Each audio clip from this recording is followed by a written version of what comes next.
Hello दोस्तों। तो कैसे हो आप सब? मैं उम्मीद करता हूँ बहुत अच्छे होंगे। देखो, आज जो हम क्वेश्चन डिस्कस करेंगे वो क्वेश्चन नंबर रहने वाला है 13। यूपीएससी मेंस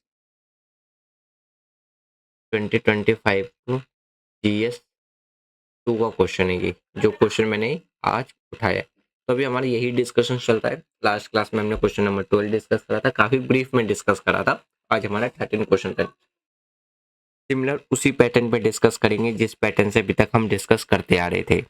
मतलब कि पहले हम क्वेश्चन की मीनिंग को समझेंगे, फिर उसके कोड डिमांड के बारे में बात करेंगे, फिर सोर्स के बारे में बात करेंगे, और तब जा करके इस अकॉर्डिंग टू जो क्वेश्चन है, जो एग्जामिनर हमसे एक्सपेक्टेशंस करता है कि क्या क्या पॉइंट्स में इसमें मेंशन करना है, उसके बेसिस पे हम इस स्मार्टली आंसर पॉइंट डिस्कस करेंगे। तो देखो, आंसर राइटिंग प्रैक्टिस की बात करते हैं ना, तो मोस्ट ऑफ स्टूडेंट का सिलेक्शन इसलिए रुक जाता है क्योंकि वो ये नहीं जान पाते हैं कि क्वेश्चन को एक इफेक्टिवली और स्मार्टली तरीके से कैसे रिप्रेजेंट करना है। क्योंकि किसी भी स्टूडेंट के नॉलेज पे क्वेश्चन उठाना ही गलत है। जो बच्चा प्रीलिम्स क्वालिफाई करके मेंस में बैठा हुआ है, तो ये तो हम नहीं कह सकते कि उसके पास नॉलेज नहीं होगी। कुछ तो नॉलेज होगी जिसके बेसिस पे वो आंसर लिख सकते हैं। लेकिन वो फिर भी सिलेक्शंस, बहुत से बच्चों का प्रीलिम्स क्वालिफाई होने के बाद भी मेंस क्वालिफाई नहीं हो पाता है। रीज़न क्या है कि अकॉर्डिंग टू जो एग्जामिनर एक्सपेक्टेशन लगा के रखता है कि स्टूडेंट इस क्वेश्चन के लिए ये इफेक्टिव आंसर लिखेगा, इतना स्मार्टली लिखेगा, वो रिप्रेजेंट ही नहीं कर पाते आंसर शीट पे, तो सिलेक्शन उनका रुक जाता है। तो इसीलिए जैसे ही आपका सिलेबस 45 प्लस अगर सिलेबस कंप्लीट हो जाता है, तो आप अपना आंसर राइटिंग स्टार्ट कर सकते हैं। बेसिक से स्टार्ट कीजिए, एनसीईआरटी लेवल से स्टार्ट कीजिए, फिर आप हाई स्टैंडर्ड तक जाइए। जितना ज़्यादा आप आंसर राइटिंग प्रैक्टिस करेंगे, उतनी ज़्यादा आपके लिए बेनिफिट मिलेगा। ठीक है। तो जीएस के लिए आपको क्या क्या पढ़ना है, मैंने स्टार्टिंग के ही वीडियो में बताया था, मैं आज भी बता देता हूँ। जीएस 2 को पढ़ने के लिए आपको constitution, polity, governance, social justice, international relation, development related issue, ये सारी चीज़ आपको जीएस 2 के लिए पढ़नी पड़ती है। ठीक है। तो चलो, ज़्यादा टाइम वेस्ट ना करते हुए हम फटाफट अपने इफेक्टिव और स्मार्टली आंसर कैसे रिप्रेजेंट कर सकते हैं, क्या पॉइंट हम इसमें लिख सकते हैं, क्वेश्चन की मीनिंग को डिमांड सब हम डिस्कस करते हैं। सबसे पहले आप समझो क्वेश्चन की मीनिंग क्या है। देखो, यहाँ पे क्वेश्चन जो आपसे पूछना चाह रहा है ना कि हमारी कंट्री में, मीनिंग की बात कर रहा हूँ मैं यहाँ पे। पहला जो है क्वेश्चन एनालिसिस। क्वेश्चन एनालिसिस आपको 3 स्टेज में करना है। मीनिंग से स्टार्ट करना है सबसे पहले। तो देखो, मीनिंग की बात करते हैं, तो सबसे पहले ये बताना है कि हमारी कंट्री के अंदर में जो कोलिज्म सिस्टम है वो कैसे इवॉल्व हुआ, यानी कि how to evolve collegium system in India, कि हमारी कंट्री में जो कोलिज्म सिस्टम है वो कैसे इन्वॉल्व हुआ। ठीक है। दूसरा क्या पूछ रहा है आपसे इस क्वेश्चन में कि यूएसए सिस्टम के प्रॉन्स एंड कॉन्स क्या है। Means what is the prawns and cons USA system. यहाँ पे कौन सी यूएसए की सिस्टम की बात कर रहे हैं, यानी कि यूएसए के अंदर में जो सुप्रीम कोर्ट के जजेस को अपॉइंटमेंट करने का जो सिस्टम है, उसके रिगार्डिंग में क्वेश्चन पूछा है। ठीक है। उसके बाद आपसे क्या पूछ रहा है कि जो यूएस सुप्रीम कोर्ट के अपॉइंटमेंट सिस्टम के जो कौन से यानी कि एडवांटेज एंड डिसएडवांटेज क्या है, वो आपको बताना है। यानी कि इसमें आपको ये तो यूएसए का मैंने बता दिया, और सेम चीज आपको किसके रिगार्डिंग में पूछा हुआ है, इंडिया के रिगार्डिंग में भी पूछा गया है कि हमारी कंट्री के अंदर में और जो यूएसए के अंदर में। आप इन शॉर्ट समझो, देखो यहाँ पे 2 कंट्री के बारे में बात, हमारी कंट्री और यूएसए के अंदर में जो यूएस सुप्रीम कोर्ट के जजेस को जो अपॉइंटमेंट करने की जो मेथड है, जो प्रोसेस है, जो पैटर्न है, उसके एडवांटेज एंड डिसएडवांटेज क्या है। देखो, कुछ क्वेश्चन है ना, वो इतना इजी वर्ड में यूपीएससी के द्वारा पूछा जाता है, आप उसको रीड कर लो, समझ में आ जाएगा। लेकिन कुछ क्वेश्चन ऐसे होते हैं जिसमें वो काफ़ी ज़्यादा क्या करते हैं, हाई इंग्लिश स्टैंडर्ड वर्ड का या हिंदी स्टैंडर्ड वर्ड का यूज़ करते हैं। तो क्वेश्चन आसान होते हुए भी हमें क्या है, क्वेश्चन समझ में नहीं आता है। अब सीधा सीधी मतलब समझो, क्वेश्चन क्या पूछ रहा है, दो कंट्री यूएसए और इंडिया, दोनों कंट्री के जो जुडिशियल अपॉइंटमेंट मॉडल है उनको समझाना है, क्या क्या इवोल्युएट हुए, कैसे इवोल्युएट हुए हमारी कंट्री के अंदर में, और इसके एडवांटेज और डिसएडवांटेज क्या है ये आपको बताना था। ठीक है, अब हम बात करते हैं कोड डिमांड के बारे में। Code demand of the question, of the question.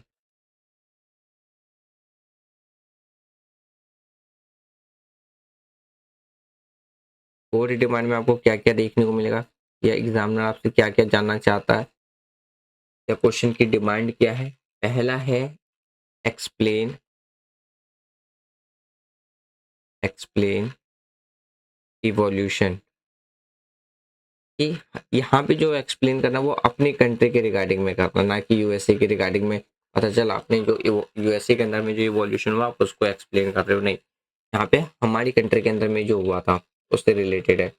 जैसे कि हमारी कंट्री के अंदर में कैसे अमॉन्टमेंट सिस्टम शिफ्ट हुआ, किससे एग्जीक्यूटिव डोमेन से, यानी कि executive domain president council of minister से शिफ्ट होकर के किसके पास आ गया, जुडिशरी फैमिली के पास, जिसे हम कहते हैं क्वेलिज्म सिस्टम। ठीक है, इसमें आपको क्या क्या चीजें मेंशन करना है, तो इसमें आपको मेंशन करना है कुछ चीजें जो आप आंसर में यूज करोगे। तो जितने भी जो जजेस से रिलेटेड केस है, यानी कि मेंशन ऑल जजेस केस।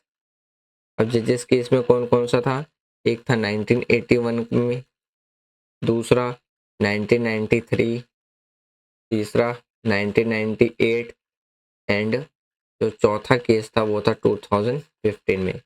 इसको आपको एक्सप्लेन करना है, ये भी मेंशन होना चाहिए आपके आंसर में। ठीक है, दूसरा आपसे क्या पूछ रहा है यहाँ पे, दूसरा आपसे यहाँ पे पूछ रहा है advantage and disadvantage, and advantages and disadvantage.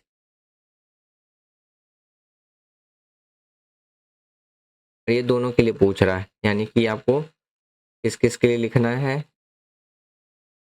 ये दोनों लिखना है आपको। एक तो लिखना है हमारी कंट्री के रिगार्डिंग में, और दूसरा लिखना है यूएसए के रिगार्डिंग में। ठीक है, चलो, तीसरा आपको एनालिटिकल टोन भी यूज करना है। अब इसका मतलब समझो, एनालिटिकल टूल। तो इसमें आपको क्या क्या मतलब, क्वेश्चन की जो मेन चीज है, एग्जामिनर आपसे क्या चाहता है, यहाँ पे आपका एक क्रिटिकल व्यू भी चाहता है। ठीक है, क्या चाहता है, इसको आप इसको क्रिटिकल व्यू, कि आप इसमें अपना एक क्रिटिकल थिंकिंग रखो, क्रिटिकल व्यू। अब क्रिटिकल व्यू में आप क्या क्या रखोगे, क्या क्या चीजें मेंशन करोगे, तो इसमें आपका मेंशन आना चाहिए ट्रांसपेरेंसी या ट्रांसपेरेंट,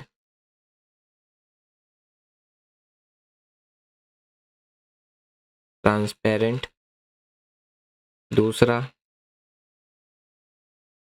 अकाउंटेबिलिटी,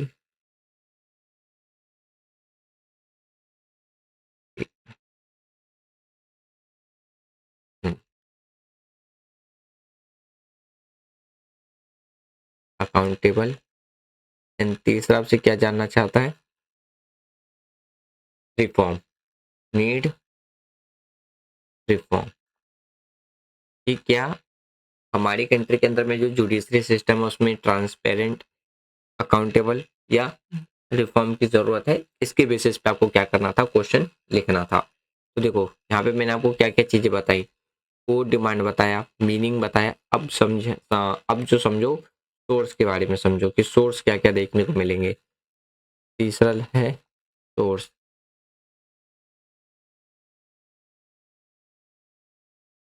सोर्स, तो जो सोर्स आपको देखने को मिलेगा, Indian polity,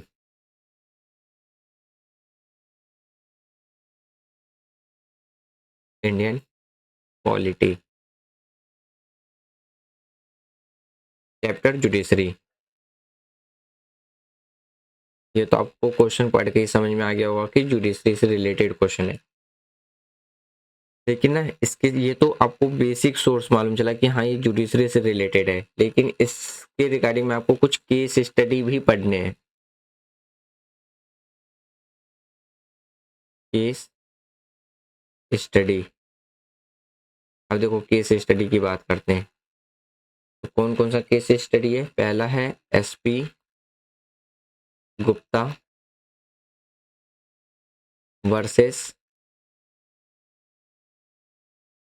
union of India case.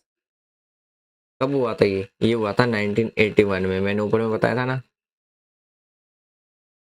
दूसरा आपको देखने को मिलेगा supreme court advocate, supreme court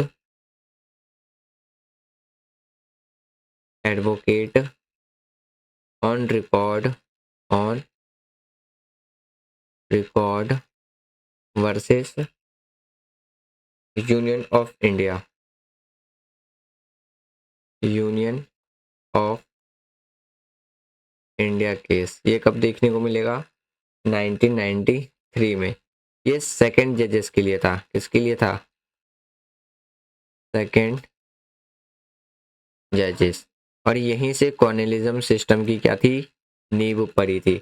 और ये किसके लिए था, ये आपको फर्स्ट जजेस केस देखने को मिलेगा, फर्स्ट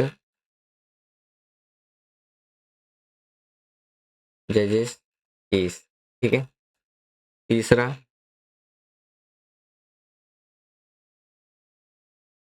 थर्ड है प्रेसिडेंटल रिफॉर्म, री प्रेसिडेंटल,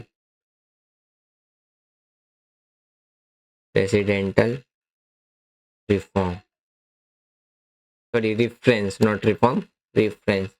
कब का केस है ये, 1998 का। ये आपको कौन सा केस देखने को मिलेगा, थर्ड जजेस केस, थर्ड जजेस केस। ओके। उसके बाद जो आपको पढ़ना है इसमें, जो केस स्टडी के बेसिस पे है, वो है NJAC केस। ये तो आपको पता ही होगा, 2015। तो ये आपको कुछ केस स्टडी भी नजर आएंगे जिसके बेसिस पे आपका आंसर फॉर्म होना चाहिए। देखिए मैंने आपको यहाँ पे कितनी सारी इंपॉर्टेंट चीज बताई अकॉर्डिंग टू क्वेश्चन। ये सारी चीज जैसे ही आप एनालाइज कर लोगे फटाफट पता चल जाएगा, तब आपका जो आंसर है वो सीधा क्या होने लगेगा, फॉर्म स्टार्ट हो जाएगा। चलो अब हम क्या करते हैं, अपने आंसर को स्टार्ट करते हैं। आपको पता है हमारा जो आंसर होगा वो 3 पार्ट में होगा। पहला पार्ट चलेगा हमारा इंट्रोडक्शन,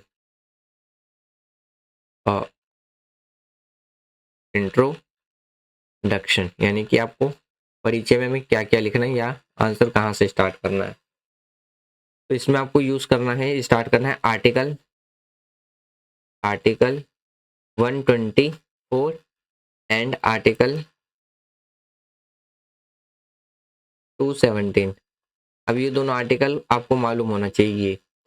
आर्टिकल 124 सुप्रीम कोर्ट के लिए और आर्टिकल 217 हाई कोर्ट के लिए बात होती है। ठीक है, आप समझो। देखो एक मिनट।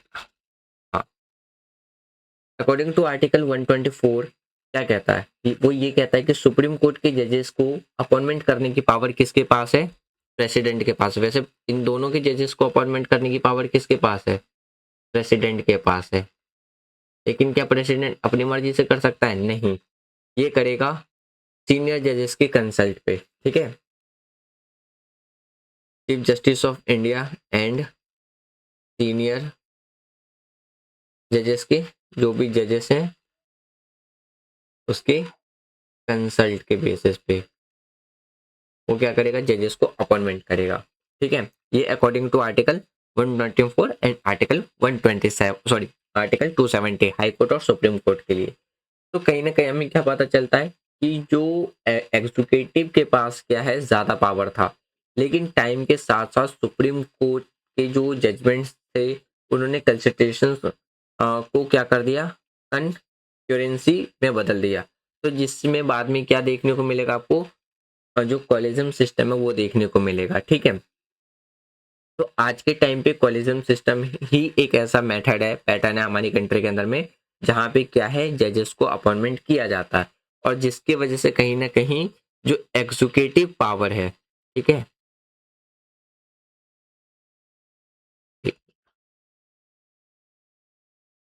ठीक- ठीक- हम्म, हाँ, जो एग्जीक्यूटिव पावर है वो आपको क्या देखने को मिलेगा, कहीं ना कहीं लिमिटेड देखने को मिलेगा। इसके बेसिस पे जो कॉलेजियम सिस्टम है उसके बेसिस पे, तो ये सारी चीजें आप इंट्रोडक्शन में मेंशन कर सकते हो। दूसरा है, आता है हमारे पास, अब चलेगा main body content. Main body content, जो क्वेश्चन हमसे जैसा पूछ रहा था उसके हिसाब से सबसे पहले हम बात करते हैं evolution of collegium system in India. ठीक है, evolution of collegium system in India.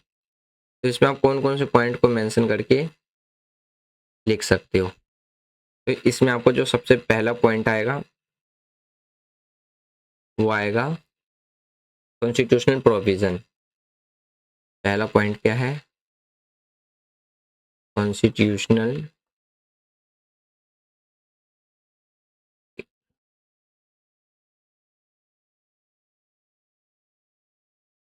Constitutional provision.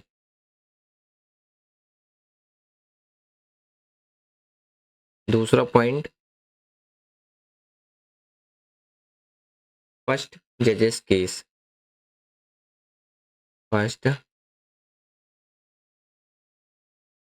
जजेस केस। थर्ड पॉइंट, सेकंड जजेस केस। थर्ड पॉइंट, सॉरी, हाँ, थर्ड पॉइंट, थर्ड, और ये फोर्थ पॉइंट में, हाँ, फोर्थ पॉइंट में थर्ड जजेस केस। एंड फिफ्थ जो पॉइंट होगा आपका, N A ji C case 2015।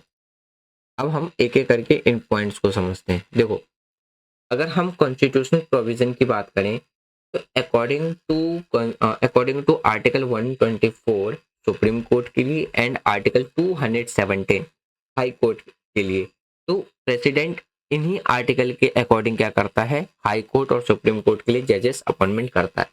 लेकिन इसके अपॉइंटमेंट के लिए आपको क्या देखने को मिलेगा, सुप्रीम कोर्ट के लिए chief justice of India and senior जजेस के से कंसल्ट करना काफी ज्यादा जरूरी है। तभी प्रेसिडेंट क्या कर सकता है, सुप्रीम कोर्ट या हाई कोर्ट के जजेस को अपॉइंट कर सकता है। तो यहाँ पे आपको क्या देखने को मिलेगा कि जो फाइनल डिसीजन होता है वो किसका होता है, एग्जीक्यूटिव का ही होता है, मीन्स प्रेसिडेंट का ही होता है। लेकिन जो पावर होती है वो क्या होती है, लिमिटेड होती है।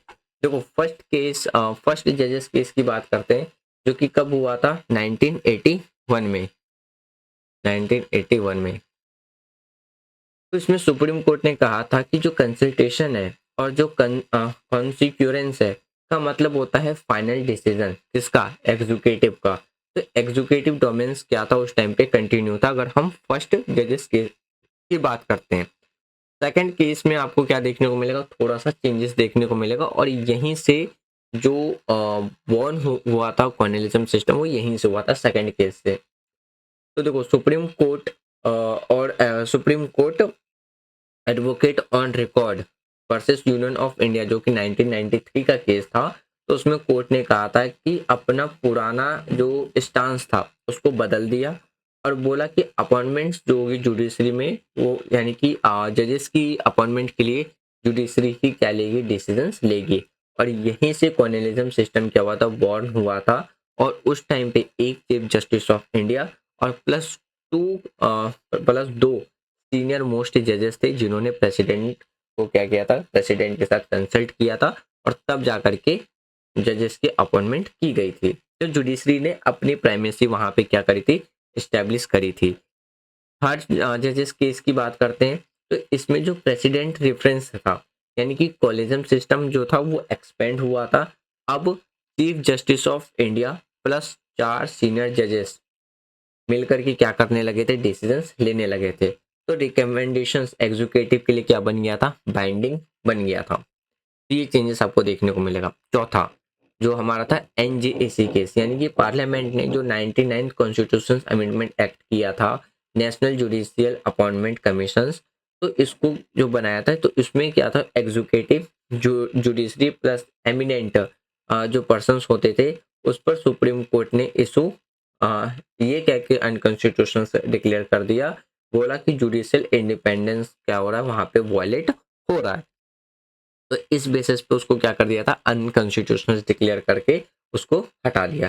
तो कॉर्नेलिज्म सिस्टम यहाँ पे दोबारा से क्या हो गया था, मतलब रिस्टोर हो गया था। तो ये चीज आपको देखने को मिलेगा। तो होप सो कि ये जो 5 पॉइंट्स मैंने लिखे वो आपको समझ में आ गया होगा। अब हम बात करते हैं मेरिट्स एंड डिमेरिट्स। किसके रिगार्डिंग, ये हम अपनी कंट्री के रिगार्डिंग में बात करेंगे, ठीक है। सबसे पहले हम बात करते हैं advantage of collegium system.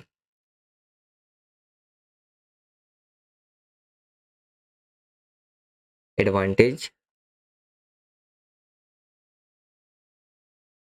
Advantages of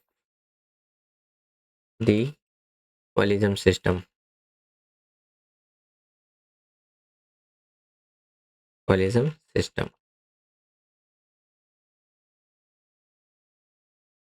देखो आपको ऐसे ना आंसर में आप ऐसे डिजाइन बना के नहीं लिखना, मैं बस ऐसे ही यहाँ पे समझाने के लिए लिख देता हूँ, ठीक है।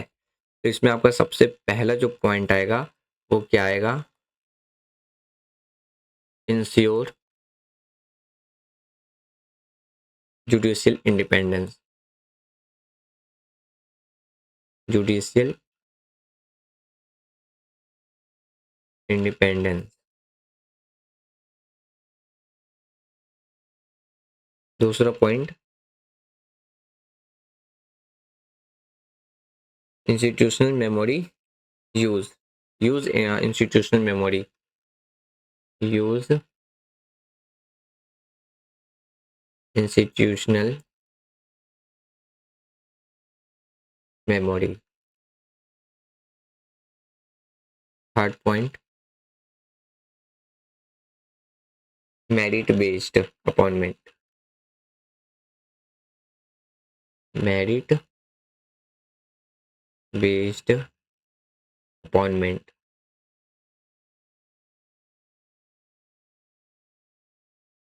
अपॉइंटमेंट। एंड आपका जो फोर्थ पॉइंट बनेगा वो क्या बनेगा, protect separation of power. Protect separation of power, of powers, ठीक है। चलो अब एक एक करके पॉइंट्स को समझते हैं। सबसे पहले अगर हम कॉर्नेलिज्म सिस्टम की बात करते हैं तो इसमें कहीं ना कहीं क्या रहता है, जो जुडिशियल इंडिपेंडेंस है, यानी कि इस पे जो पार्लियामेंट का जो इन्फ्लुएंस है वो कहीं ना कहीं क्या रहता है, कम रहता है। तो जिसकी वजह से जुडिशियल इंडिपेंडेंस क्या हो जाती है, सिक्योर हो जाती है। इस पे ना तो किसी भी तरीके का आपको क्या देखने को मिलेगा, पॉलिटिकल प्रेशर देखने को मिलेगा। दूसरा पॉइंट है, सीनियर जजेस का जो एक्सपीरियंस है और जो इंस्टीट्यूशंस मेमोरी है उसका क्या किया जाता है, यहाँ पे यूज किया जाता है। मेरिट बेस्ड अपॉइंटमेंट हो सकता है, लेकिन इसमें आपको क्या देखने को मिलेगा, पॉलिटिकल इन्फ्लुएंस काफी ज्यादा क्या होता है, कम होता है। फिर देखो यहाँ पे प्रोटेक्ट सेपरेशन ऑफ पावर भी देखने को मिलेगा। ये कुछ एडवांटेज है। अब देखो वहीं पे हम बात करते हैं कुछ डिसएडवांटेजेस की। ये बात चल रही है किसके लिए, इंडिया के लिए, ठीक है। यहाँ पे लिख देता हूँ इंडिया।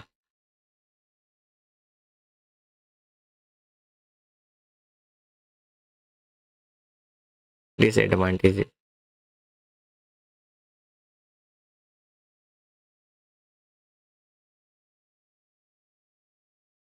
अब और डिसएडवांटेजेस में आप पहला पॉइंट क्या लिखोगे?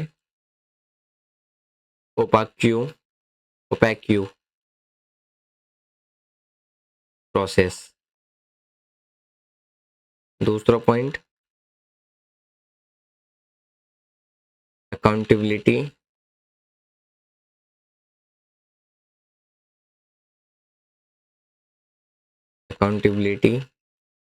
इशू। थर्ड पॉइंट में आप क्या लिखोगे?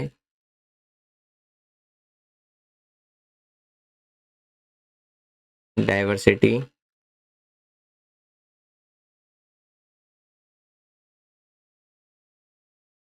डिक्रीज। फोर्थ पॉइंट में क्या लिखोगे? Lack of public trust. Lack of public trust. ये कुछ आपको क्या है डिमेरिट्स देखने को मिलेंगे। सबसे पहले देखो, अगर हम ओपेक्यू प्रोसेस की बात करते हैं तो इसका कोई भी फॉर्मल जो क्राइटेरिया है या जो प्रोसेस है वो फॉर्मल प्रोसेस देखने को नहीं मिलेगा। इसमें ट्रांसपेरेंसी भी काफ़ी ज़्यादा क्या होती है, कम होती है। अकाउंटेबिलिटी की बात करते हैं तो जो जजेस होते हैं वो अपॉइंट करके ही मतलब जजेस अपॉइंट कर रहे हैं, जो जिसकी वजह से कहीं ना कहीं जो अकाउंटेबिलिटी है उसकी भी इशू आपको देखने को मिलेगा। डाइवर्सिटी आज कम हो रही है, यानी कि कास्ट, जेंडर, रीजन का जो इसमें बैलेंस है वो आपको देखने को नहीं मिलेगा। जैसे एक एग्जांपल के तौर पे देखो, अभी तक हमारी कंट्री में एक भी यानी कि जो female chief justice of India है वो आपको देखने को नहीं मिलेगा। मोस्टली अभी तक जितने देखने को मिलेंगे वो कितने देखने को मिलेंगे? मेल पर्सन ही देखने को मिलेंगे। जबकि जजेस हैं but chief justice of India अभी तक आपको देखने को नहीं मिलेगा। पब्लिक ट्रस्ट कम होता जा रहा है। इसमें क्यों? क्योंकि इसमें कोई भी ओपन इवोल्यूशन और एक्सप्लेनेशन नहीं है। ये आपको इंडिया का केस में नजर आएगा। अब हम बात करते हैं किसके बारे में? यूएसए के केस के अकॉर्डिंग। ठीक है, एडवांटेज, सॉरी यहाँ पे अपॉइंटमेंट की बात करते हैं। यूएसए के अंदर में किस तरीके से अपॉइंटमेंट किया जाता है?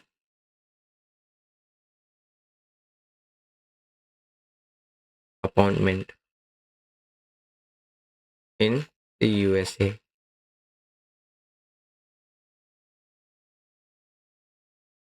देखो यूएसए के अंदर के जो अगर हम प्रोसेस की बात करें ना तो प्रेसिडेंट नॉमिनेट करता है। ठीक है, कौन नॉमिनेट करता है? Nominate by president. Nominate by president. फिर आपको क्या देखने को मिलेगा? Senate judiciary committee.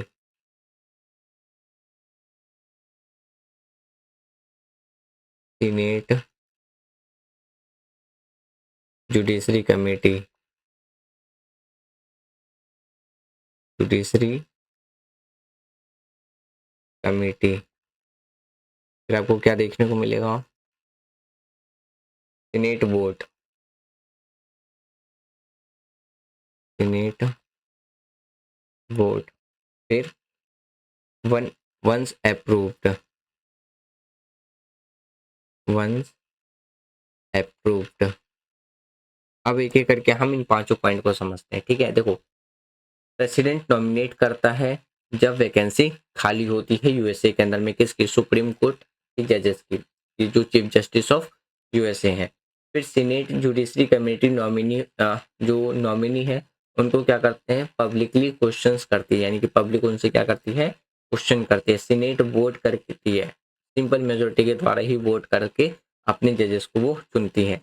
Once approve जजेस क्या होता है? यानी कि अगर कोई एक जजेस अपॉइंटमेंट हो जाता है तो वो क्या रहेगा? लाइफ टाइम टेन्योर तक आपको क्या देखने को मिलेगा? वो देखने को मिलेगा, यानी कि एक ही बार वहां पे क्या होता है? सिलेक्शन होता है, वो लाइफ टाइम रहेगा। अब हम बात करते हैं एडवांटेज एंड डिसएडवांटेज के बारे में। ठीक है,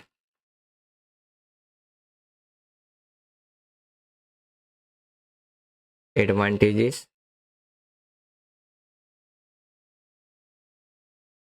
यूएसए का। ठीक है, तो एडवांटेजेस में आपको क्या क्या देखने को मिलेगा? पहला एडवांटेज तो देखने को मिलेगा ट्रांसपेरेंट सिस्टम देखने को मिलेगा।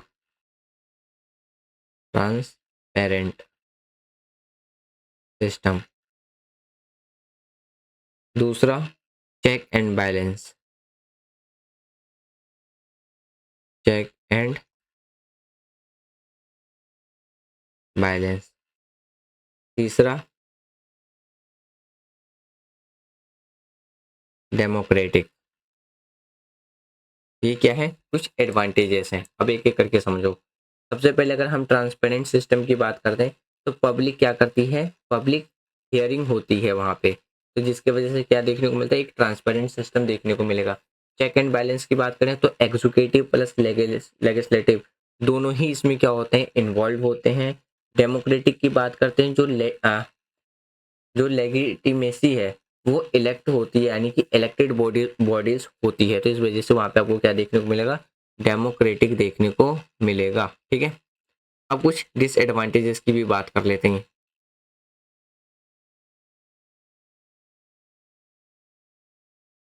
Disadvantages,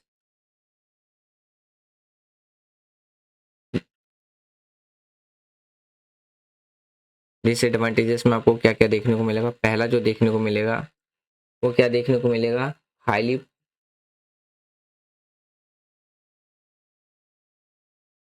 highly politicised. दूसरा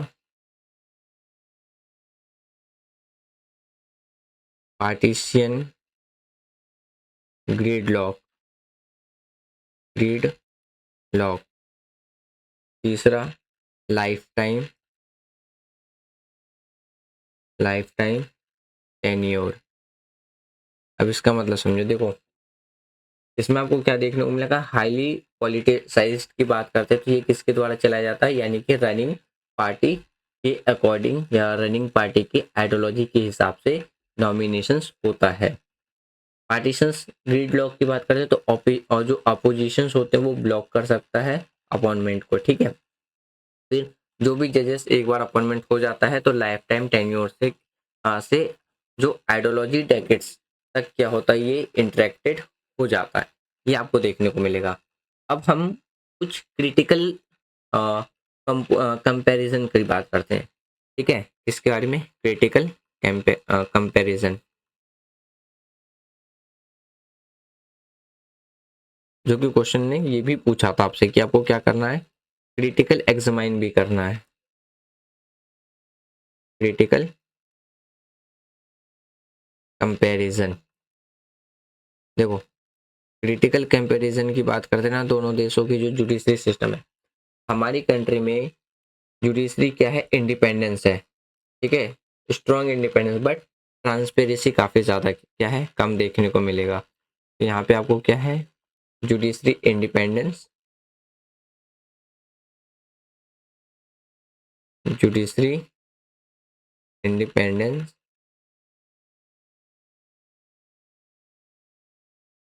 बट ट्रांसपेरेंसी वीक। ठीक है, ट्रांसपेरेंसी वीक, तो पहला क्रिटिसिज्म आपका ये हो गया। वहीं पे अगर हम यूएसए की बात करते हैं तो यूएसए के अंदर में क्या है, ट्रांसपेरेंसी स्ट्रांग है,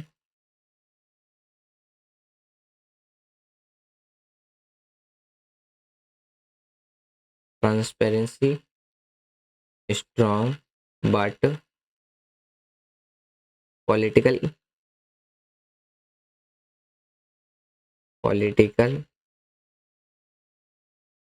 न्यूट्रलिटी वीक है वहां पे, यानी कि इसमें पॉलिटिकल का इंटरफेरेंस ज़्यादा देखने को मिलेगा। तो आइडल सिस्टम वो होगा जहाँ पे आपको independence plus accountability plus transparency तीनों ही वहाँ पे आपको क्या देखने को मिलेगा, बैलेंस देखने को मिलेगा। यानी कि अगर हम बात करते हैं किसके बारे में, आइडल सिस्टम,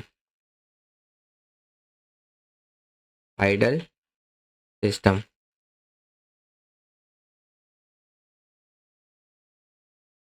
आइडल सिस्टम में आपको क्या चीज़ तीनों बैलेंस में नजर आएगी, independence,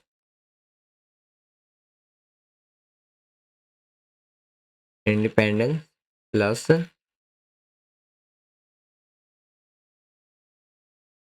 accountability, accountability plus transparency,